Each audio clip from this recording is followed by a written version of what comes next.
Assalamualaikum warahmatullahi wabarakatuh. Perkenalkan, nama saya Vanessa Natasha. Saya dari mahasiswa semester 4. Hari ini saya akan mempresentasikan tugas manajemen keuangan, yaitu tentang keuntungan membuka saham. Dan saya juga presentasi bersama partner saya. Nanti partner saya juga akan memberikan materi, yaitu Michael Yesus Panjaitan. Nah, oke. Di sini saya akan menjelaskan materinya. Nanti saya akan munculin gambar materinya ada di atas. Nah, pertama itu saya akan membahas tentang mengenal apa itu saham. Yang kedua juga ada definisi saham itu apa. Yang ketiga ada sejarah perkembangan saham di Indonesia. Yang keempat ada strategi investasi di pasar saham. Oke. Kita langsung aja ke slide pertama. Apa sih, kita tuh harus mengenal apa sih itu saham gitu. Nah, saham itu adalah surat berharga yang menunjukkan kepemilikan seseorang atau suatu perusahaan terhadap bagian dari modal perusahaan tersebut. Nah, dalam investasi, saham orang dapat membeli saham dengan harapan dapat mengambil keuntungan dari saham tersebut yang dengan kenaikan harga saham yang masa yang akan datang. Jadi kita membeli saham untuk keuntungan kita, bukan untuk masa sekarang, tapi untuk di masa yang akan datang gitu. Nah, terus orang juga yang berinvestasi di saham juga karena saham merupakan salah satu instrumen investasi potensi yang memberikan pengembalian yang tinggi dalam jangka yang panjang gitu. Nah, investasi di saham memberikan kesempatan nih untuk bagian dari perusahaan besar dan terkenal. Jadi saham itu benar-benar bisa memberikan kayak potensi dalam jangka yang panjang gitu. Bukan untuk masa sekarang, tapi untuk di masa yang akan datang, untuk beberapa tahun ke depan. Nah, di sini juga di dalam saham itu dalam membeli saham, investor umumnya mengharapkan keuntungan melalui dua cara nih. Cara yang pertama itu adalah kenaikan nilai saham. Jika kinerja perusahaan dapat prospek yang meningkat, maka harga saham juga cenderung naik.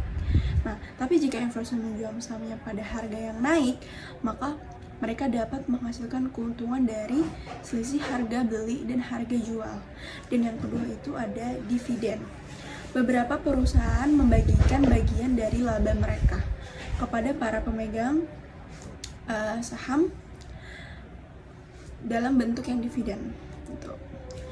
Nah, selain itu terdapat juga berbagai jenis saham seperti saham common stock dan saham preference, dan ada karakteristik yang berbeda juga. Jadi masing-masing saham itu memiliki risiko dan keuntungan yang berbeda. Jadi semua yang saham yang kita gunain itu nggak semuanya sama, mereka memiliki risiko dan keuntungan yang berbeda-beda gitu.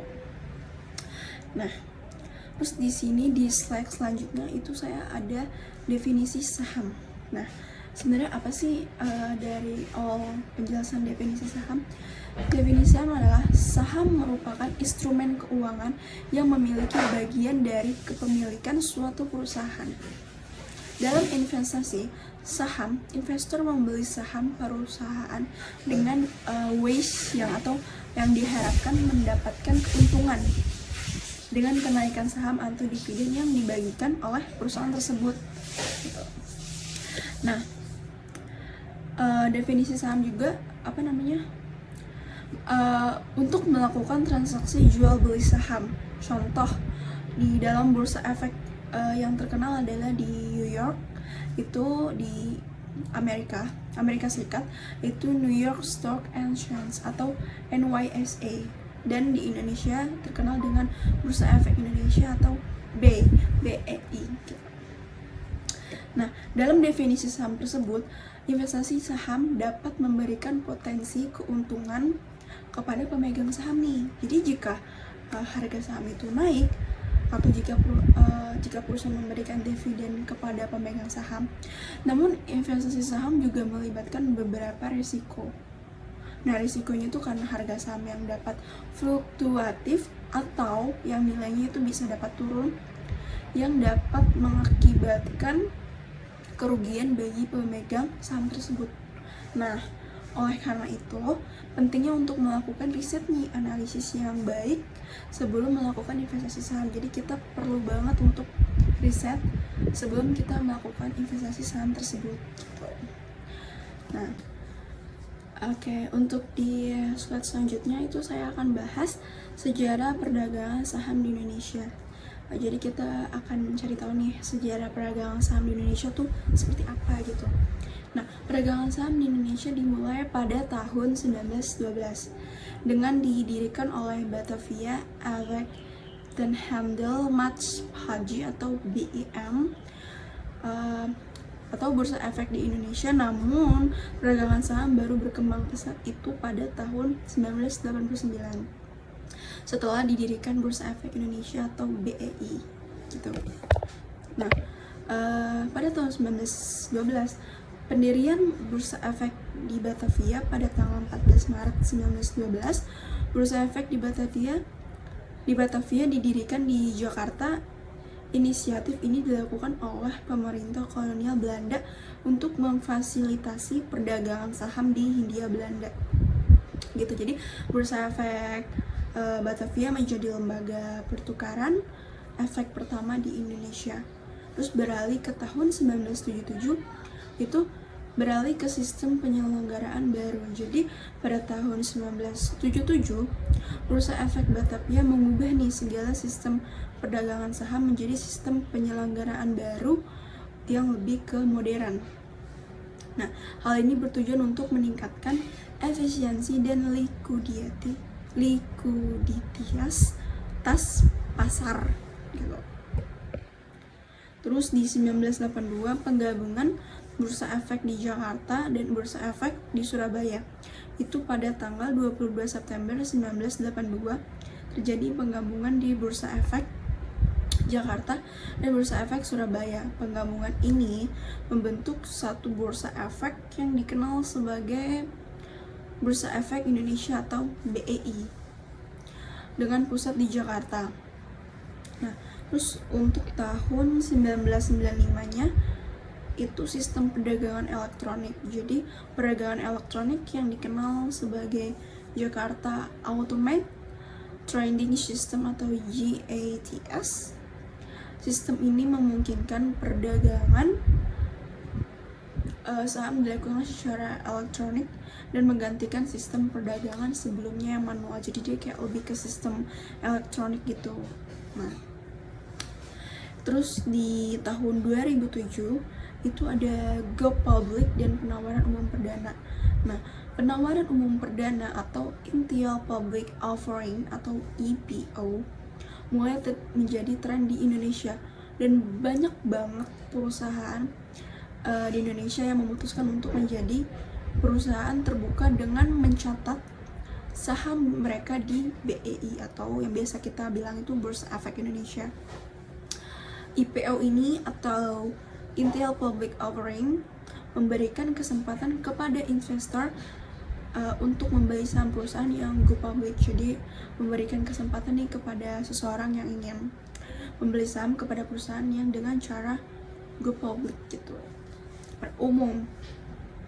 Dan di tahun 2013 penggabungan Bursa Efek Indonesia dan Bursa Efek Berjangka Panjang Jakarta pada tanggal 30 Desember 2013 terjadi penggabungan antara BIE dan Bursa Efek Jakarta atau BBJ.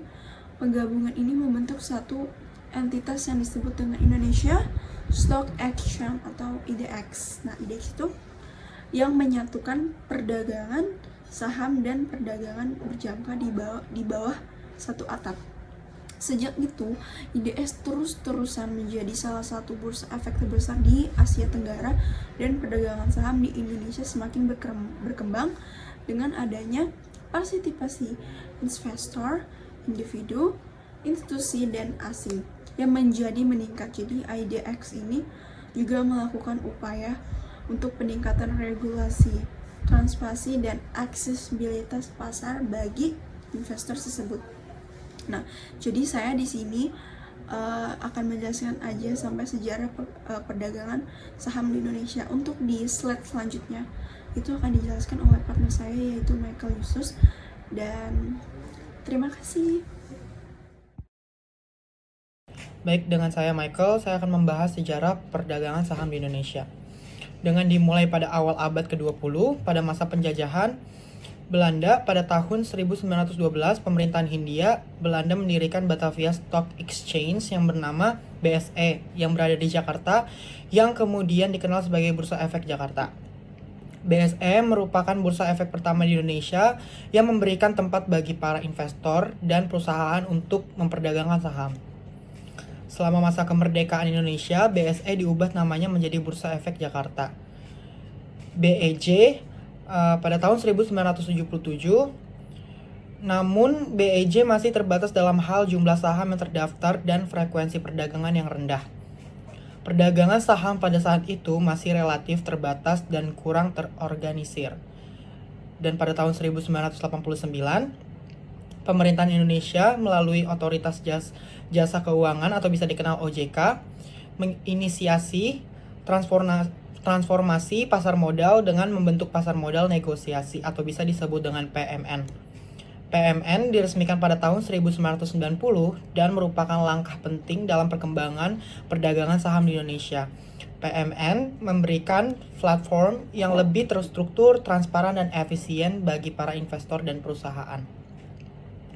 Pada tahun 2007, BEJ berubah nama menjadi Bursa Efek Indonesia atau bisa dikenal BEI untuk mencerminkan perluasan wilayah pelayanan yang mencakup seluruh Indonesia. BEI terus melakukan inovasi dan reformasi, termasuk pengembangan sistem perdagangan elektronik yang lebih canggih untuk meningkatkan efisiensi dan aksesibilitas perdagangan saham. Sejarah perdagangan saham di Indonesia mencerminkan perkembangan pasar modal di negara ini dari awal yang sederhana menjadi pasar yang lebih maju dan integritas dalam konteks global. Selanjutnya, saham di Indonesia merujuk pada instrumen keuangan yang mewakili kepemilikan sebagian dalam suatu perusahaan terdaftar di Bursa Efek Indonesia atau bisa disebut BEI. Saham adalah salah satu bentuk investasi yang umum dilakukan oleh individu dan lembaga keuangan untuk mendapatkan keuntungan dari pertumbuhan nilai perusahaan atau dividen yang dibagikan. Pergerakan harga saham di Indonesia dipengaruhi oleh berbagai faktor, termasuk kondisi ekonomi domestik dan global, kinerja perusahaan, sentimen pasar, kebijakan pemerintah, dan faktor-faktor lainnya. Investasi saham melibatkan resiko dan harga saham dapat berfluktuasi seiring dengan perubahan kondisi pasar dan fundamental perusahaan. Investor yang tertarik untuk berinvestasi dalam saham di Indonesia biasanya dapat membeli saham melalui perantara seperti perusahaan sekuritas dan broker saham. Perusahaan dengan proses pembelian dan penjualan saham biasanya dilakukan melalui sistem perdagangan elektronik yang disediakan oleh Bursa Efek Indonesia. Oke, nextnya. Investasi di pasar saham melibatkan resiko, namun juga dapat memberikan potensi keuntungan jangka panjang. Berikut ini beberapa strategi umum yang dapat digunakan dalam investasi di pasar saham. Yang pertama adalah riset dan analisis.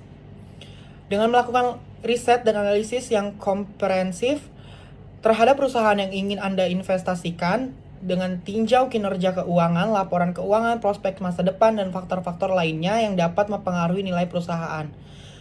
Dengan menggunakan sebagai sumber informasi yang handal, termasuk laporan keuangan, publikasi industri, dan analisis pasar. Yang kedua ada diversifikasi. Diversifikasi membantu mengurangi resiko karena jika satu saham atau sektor tidak berkinerja dengan baik, portofolio Anda masih dapat dilindungi oleh kinerja saham lainnya. Yang ketiga ada menetapkan tujuan investasi. Dengan menentukan tujuan investasi jangka pendek dan jangka panjang Anda dapat menginginkan pendapatan dividen yang stabil atau pertumbuhan nilai jangka panjang dengan profil resiko dan kebutuhan keuangan Anda. Yang keempat ada investasi terencana. Dengan membuat rencana investasi dan terencana tetap berpegang pada strategi tersebut, hindari keputusan investasi impulsif berdasarkan sentimen pasar atau perkiraan singkat. Melakukan investasi dengan pendekatan jangka panjang dapat membantu mengatasi volatilitas pasar. Yang kelima, mengikuti berita dan perkembangan dengan tetap up to date dengan berita dan perkembangan terkini yang mempengaruhi pasar saham. Pahami bagaimana peristiwa ekonomi, politik, dan industri dapat mempengaruhi nilai saham. Tetapi kita harus tetap bijak dalam menafsirkan informasi dan menghindari mengambil keputusan secara cepat berdasarkan spekulasi atau berita yang belum diversifikasikan. Yang terakhir ada melakukan dollar cost averaging atau bisa dikenal DCO. Strategi ini melibatkan investasi rutin dengan jumlah tetap dalam saham terlepas dari pergerakan harga. Dan selanjutnya tambahan analisis saham, yaitu faktor-faktor fundamental lainnya untuk menentukan nilai intrinsic suatu saham. Sementara itu analisis teknikal menggunakan grafik harga, historis, dan indikator lainnya untuk memprediksi pergerakan harga di masa depan. Kesimpulan dari presentasi kita berdua adalah dengan melakukan evaluasi rutin terhadap kinerja portofolio dan saham yang kita miliki dengan cara meninjau kembali analisis dan rencana investasi Anda secara berkala. Jika ada perubahan fundamental atau kondisi pasar yang signifikan, pertimbangkan untuk melakukan penyesuaian portofolio yang sesuai. Penting untuk diingat bahwa investasi saham melibatkan risiko dan keuntungan tidak dapat dijamin dan tidak selalu bisa dijamin. Selalu lakukan riset dan konsultasi dengan ahli keuangan sebelum membuat keputusan investasi. Baik, sekian dari presentasi kita berdua. Saya Michael dan teman saya Vanessa tentang saham yang ada di Indonesia. Terima kasih.